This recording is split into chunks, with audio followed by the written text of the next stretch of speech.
സൗഖ്യം. യഹോവ ശമ്മ കൂടെയിരിക്കും, നൽകുവൻ ആവശ്യങ്ങൾ. യഹോവ ശമ്മ കൂടെയിരിക്കും. മനസ്സോടെ ഇന്നത്തെ കരങ്ങളിൽ ഏൽപ്പിച്ച് ഞങ്ങൾ പ്രാർത്ഥിക്കുന്നു. പിതാവേ, അങ്ങയുടെ മഹത്വം എന്നിറങ്ങണം. കർത്താവേ, ഇന്ന് വിവാഹത്തിൽ പങ്കെടുക്കുന്ന ഓരോരുത്തരെയും കൊണ്ട് അനുഗ്രഹിക്കുന്നതിനായി സ്തോത്രം. വരനെയും വധുവിനെ ഞങ്ങൾ അനുഗ്രഹിച്ച് പ്രാർത്ഥിക്കുന്നു. ഈ വിവാഹ ശുശ്രൂഷയുടെ ആദ്യം മുതൽ അവസാനം വരെ പരിശുദ്ധാത്മാവിൻ്റെ പൊന്നുകരം ചലിക്കുന്നതിനായി സ്തോത്രം ചെയ്ത് അനുഗ്രഹിച്ച് ഞങ്ങൾ പ്രാർത്ഥിക്കുന്നു. നന്മകളാൽ നിറയ്ക്കണം. ഇതിൽ സാക്ഷ്യം വഹിക്കാൻ കടന്നു എല്ലാവരെയും അവിടുന്ന് അനുഗ്രഹിക്കുന്ന കൃപയ്ക്കായി സ്തോത്രം. ശുശ്രൂഷയുടെ കാര്യങ്ങളിലേക്ക് ഏൽപ്പിച്ച് ഞങ്ങൾ പ്രാർത്ഥിക്കുന്നു. ആദ്യോടൊപ്പം പരിശുദ്ധാത്മാവ് സകലത്തെ നിയന്ത്രിക്കേണ്ടത് ഞങ്ങൾ പ്രാർത്ഥിക്കുന്നു. യേശുവിന്റെ നാമത്തിൽ പ്രിയപ്പെട്ടവരെ അനുഗ്രഹിച്ച് പ്രാർത്ഥിക്കുന്നു. ശുശ്രൂഷയുടെ കർത്തൃദാസന്മാർക്കായി ഞങ്ങൾ പ്രാർത്ഥിക്കുന്നു. പരിശുദ്ധാത്മാവിൽ കർത്താവെ സ്തോത്രം ചെയ്യാൻ നമ്മളെ സഹായിക്കും. എല്ലാം നമ്മുടെ നാമമഹത്വത്തിന് കാരണമായി തീരട്ടെ. യേശുവിൻ നാമത്തിൽ തന്നെ ആമേൻ. ദയവായി സാധനങ്ങൾ ഒരുമിച്ചിരിക്കാം. ദൈവത്തെ സഹായിക്കട്ടെ. ഒരുമിച്ച് നമുക്ക് ദൈവത്തെ സ്തുതിക്കാം. ഒരു ആദ്യ നിമിഷം നമുക്ക് സ്റ്റേജിൽ നമുക്ക് പരിചയപ്പെടാൻ പോവുകയാണ്. ഈ ശുശ്രൂഷയ്ക്ക് സ്വാഗതം ചെയ്യുന്നു. കഥാദാസൻ ജോലിക്കുട്ടി, പാസ്റ്റർ ജോലിക്കുട്ടി, ഹെമഡീസ് ചങ്ങനാശ്ശേരി കഥാദാസനെ സ്വാഗതം ചെയ്യുന്നു. കഥാദാസൻ കിരൺ, ഹെമഡീസ് ചങ്ങനാശ്ശേരി ഈ ശുശ്രൂഷയ്ക്ക് സ്വാഗതം ചെയ്യാനും ഇന്ന് ഈ ശുശ്രൂഷയെ അനുഗ്രഹിക്കുന്നതാണ് കടന്നു വരുന്നത് കഥാദാസൻ സാം ദാനിയൽ മകളാണ്. ഇന്നുപോലെ കഥാദാസനെ മുമ്പോട്ട് ക്ഷണിക്കുകയാണ്. ഇന്നുപോലെ കിടന്ന ഓരോരുത്തരെയും മാതാപിതാക്കൾ, ബന്ധുമിത്രാദികൾ, സഭാപ്രതിനിധികൾ, ദേശക്കാർ ഓരോരുത്തരെയും കർത്താവായ യേശു ക്രിസ്തുവിന്റെ നാമത്തിൽ ഈ മാസത്തിലേക്ക് സ്വാഗതം ചെയ്യുന്നു. അടുത്തതായി നമ്മുടെ കോയറിനെ കർത്താവിന്റെ നാമത്തിൽ സ്വാഗതം ചെയ്യുകയാണ്. ഇതുപോലെ ഈ ശുശ്രൂഷ വളരെ അനുഗ്രഹമായി തീരുവാൻ ഓരോരുത്തരും പ്രാർത്ഥനയായിരിക്കുക, പ്രാർത്ഥനയായിരിക്കുക.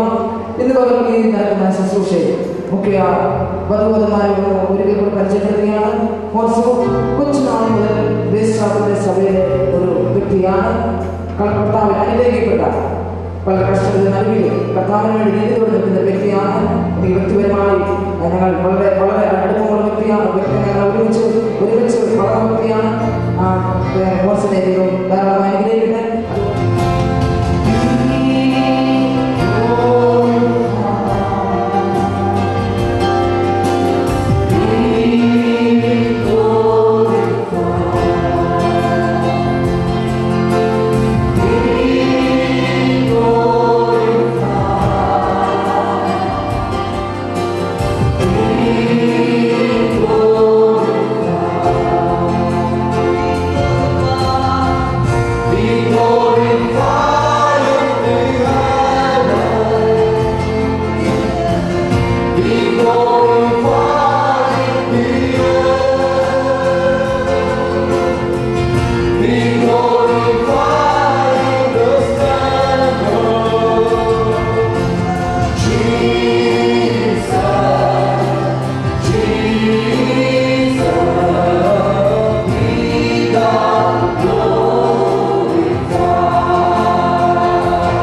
പ്രിയപ്പെട്ട മോൻസുനും ദീപിക്കും, വേദിയിൽ ഉപസ്ഥരായിരിക്കുന്ന ഗ്രേസ് ചാപ്പൽ മിനിസ്ട്രീസിൻ്റെ പാസ്റ്ററായ കർത്താദാസൻ, മാസ്റ്റർ സാം, കൂടെയുള്ള സഹാശുശ്രൂഷകർ, എൻ്റെ കൂടെ ഇവിടെ എത്തിയിരിക്കുന്ന ഹെവൻലി ഫീസിലെ കർത്താദാസന്മാർ, എല്ലാവർക്കും ഇവിടെ കടന്നു വന്നിരിക്കുന്ന ഈ മോൻസുൻ്റെ ദീപയുടെ ബന്ധുമിത്രാദികൾ, ചാർച്ചക്കാർ, ഏവർക്കും വീണ്ടും വരുന്നവനായ കർത്താവായ യേശുക്രിസ്തുവിന്റെ നാമത്തിൽ സ്നേഹബന്ധങ്ങളെ അറിയിക്കുന്നു.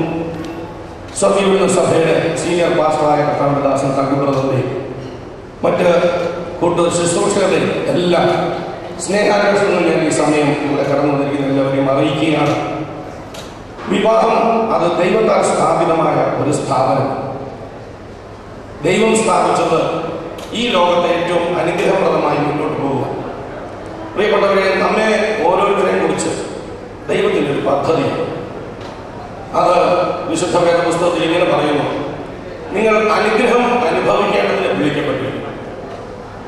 ഇന്ന് ദൈവം മാനവരാശിയെ സൃഷ്ടിച്ച് ഈ ലോക ഭവനത്തെ, കുടുംബത്തെ സ്ഥാപിച്ചു. വിശുദ്ധ വേദ പുസ്തകം നമ്മൾ വായിക്കുമ്പോൾ പല ഭാഗങ്ങളിൽ കുടുംബജീവിതത്തെക്കുറിച്ചും ഭർത്താവിൻ്റെയും ഭാര്യയുടെയും കടമകളെക്കുറിച്ചും ഉത്തരവാദിത്തങ്ങളെക്കുറിച്ചുമൊക്കെ വളരെ വിശദമായി പ്രതിപാദിച്ചിരിക്കുന്നതായിട്ട് നമുക്ക് കാണാൻ കഴിയും. അതിൽ നിന്ന് നമുക്കൊരു കാര്യം മനസ്സിലാക്കുവാൻ കഴിയും: മനുഷ്യന്റെ ജീവിതത്തെക്കുറിച്ചും പ്രത്യേകിച്ച് കുടുംബത്തെക്കുറിച്ചും കുടുംബജീവിതത്തെക്കുറിച്ചും ദൈവത്തിന് വലിയ താല്പര്യമാണുള്ളത്. ദൈവത്തിന്റെ പദ്ധതിയും നാം എല്ലാവരും അനുഗ്രഹിക്കപ്പെട്ടതായ ഒരു ജീവിതം നയിക്കണം. വിശുദ്ധ വേദ പുസ്തകത്തിൽ നമുക്ക് മനസ്സിലാകും കുടുംബത്തിന്റെ അനുഗ്രഹം ഈ ലോകത്ത് നമ്മുടെ എല്ലാ ഭവനങ്ങളെ സ്വർഗമാക്കി തരുവാൻ അതിനാണ് യേശു ഈ ലോകത്ത് വന്ന വാസ്തവം. അതുകൂടാതെ യേശു ഇങ്ങനെ പറഞ്ഞു: ഞാൻ പോകുന്നത് നിങ്ങൾക്ക് പ്രയോജനം. എൻ്റെ പിതാവിൻ്റെ ഭവനത്തിൽ, എൻ്റെ പിതാവിൻ്റെ വീട്ടിൽ അനേക വാസസ്ഥലങ്ങൾ. എന്നാൽ നാം ഈ ലോകത്തിലേക്ക് നോക്കിയാൽ പല ഭവനങ്ങളിലും അത്ര കണ്ട് സമാധാനപരമായ ജീവിതം നയിക്കുന്നതായിട്ട് നമുക്ക് കാണുന്നില്ല. ഒരു സ്വർഗീയ ഭവനം ദൈവം ക്ഷമിക്കുവാൻ ഇവിടെ ആഗ്രഹിക്കുന്നെങ്കിലും പല ഭവനങ്ങളും ഒരു സ്വർഗീയ ഭവനമായിട്ട് കാണുന്നു. ഒരുപാട് കുടുംബജീവിതങ്ങൾ പ്രശ്നങ്ങൾ കൊണ്ട് നിറഞ്ഞ് വിവാഹമോചനങ്ങളിലേക്കൊക്കെ എത്തിച്ചേരുന്നതായിട്ടുള്ള ദുഃഖകരമായ കാഴ്ചകൾ കാണുന്നു. എന്തുകൊണ്ടാണ് സംഭവിക്കുന്നത്? അതിനൊരു കാരണമുണ്ട്. സൃഷ്ടിച്ചവനായ ദൈവം തന്നെ, കുടുംബത്തെ സ്ഥാപിച്ചവനായ ദൈവം തന്നെ ഈ കുടുംബം എങ്ങനെ അനുഗ്രഹമായി പോകണം എന്നുള്ളതിനെ കുറിച്ച് വളരെ വ്യക്തമായി സംസാരിക്കുന്നു. നമുക്കറിയാം, നമ്മളിന്നൊരു വീട്ടിലേക്ക് ഒരു ഇലക്ട്രോണിക് ഉപകരണം, ഒരു ടിവിയോ ഫ്രിഡ്ജോ ഒരു മൊബൈൽ ഫോണോ അങ്ങനെ ഏതെങ്കിലും ഒരു ഉപകരണം വാങ്ങിച്ചാൽ അതിൻ്റെ കൂടെ ആ കടക്കാരൻ നമുക്കൊരു ചെറിയ ബുക്ക്ലെറ്റ് നമുക്ക് പൂർണ്ണ പ്രയോജനം ലഭിക്കും. പ്രിയപ്പെട്ടവരെ, ഇതുപോലെ തന്നെ വളരെ ലളിതമായിട്ടുള്ള ഒരു കാര്യമാണ് വിശുദ്ധ വേദപുസ്തകത്തെ കുറിച്ച് പറയുമ്പോൾ പലരും ഇതിനെ തെറ്റിദ്ധരിച്ചിട്ടുണ്ട്. വിശുദ്ധ വേദപുസ്തകത്തെ ക്രിസ്ത്യാനിയുടെ ഒരു മതഗ്രന്ഥമായിട്ട് പലരും ധരിക്കുന്നു. യേശുവിനെ ഒരു മത നേതാവായിട്ട് പലരും കാണാറുണ്ട്. വാസ്തവത്തിൽ യേശു ലോകത്ത് വന്നത് ഒരു ക്രൈസ്തവ മതം സ്ഥാപിക്കാനായിട്ടല്ല. പ്രിയപ്പെട്ടവരെ, വിശുദ്ധ വേദപുസ്തകം കേവലം ഒരു മതഗ്രന്ഥമാണ്. മറിച്ച് നിങ്ങളുടെയും എൻ്റെയും ജീവിതത്തിന് ഏറ്റവും അനുഗ്രഹമായി നാം എങ്ങനെ മുമ്പോട്ട് കൊണ്ടുപോകണം, അതിന് നാം എന്തൊക്കെ ചെയ്യണം, എങ്ങനെയൊക്കെ ജീവിക്കണം എന്ന് ദൈവം, സൃഷ്ടിച്ചവനായ ദൈവം തന്നെ നമ്മെ അറിയിക്കുന്നതായ, വാസ്തവത്തിൽ പറഞ്ഞാൽ ഒരു യൂസേഴ്സ് മാനുവലാണ് വിശുദ്ധ വേദപുസ്തകം. അതുകൊണ്ട് തന്നെ അത് വായിക്കുകയും അത് മനസ്സിലാക്കുകയും ചെയ്താൽ മുൻവിധിയില്ല.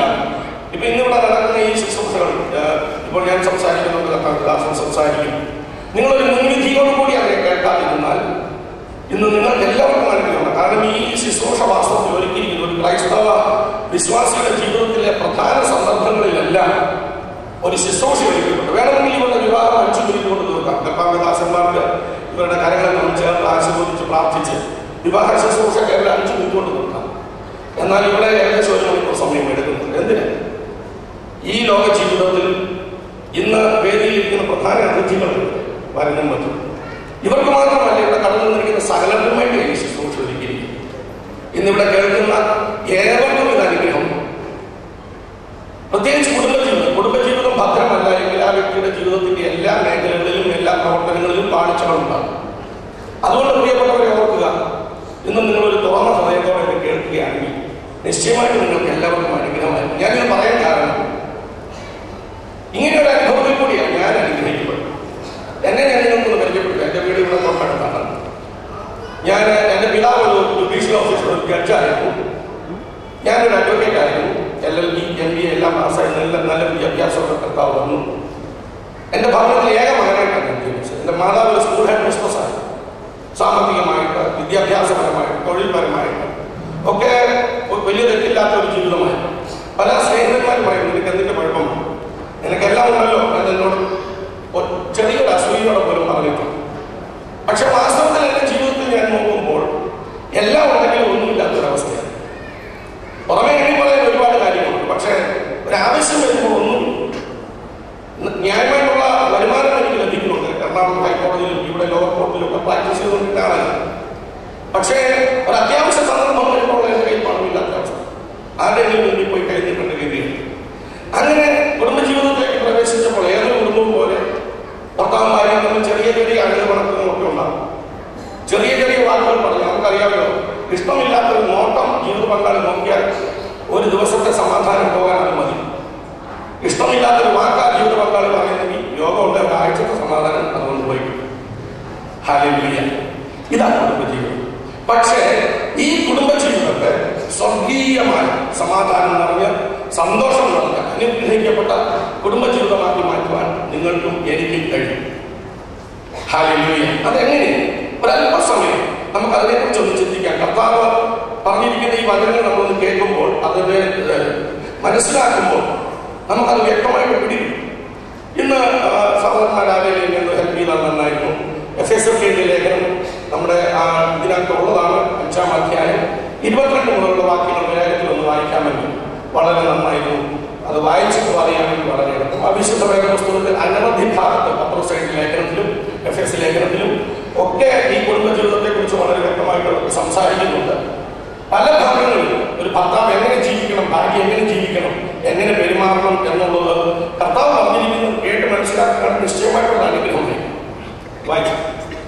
ഭാര്യമാരെ കർത്താവിനെന്ന പോലെ സ്വന്തം ഭർത്താക്കന്മാർക്ക് കീഴടങ്ങുകയും ക്രിസ്തു ശരീരത്തിന്റെ രക്ഷിതാവായി സഭയ്ക്ക് തലയാകുന്നത് പോലെ ഭർത്താവ് ഭാര്യയ്ക്ക് തലയാകുന്നു. ഒരു സെക്കൻഡ്. ആദ്യമേ സംസാരിക്കുന്നത് ഭാര്യമാരാണ്. ഭാര്യമാരെ നിങ്ങളുടെ സ്വന്തം ഭർത്താക്കന്മാർക്ക് കീഴടങ്ങി.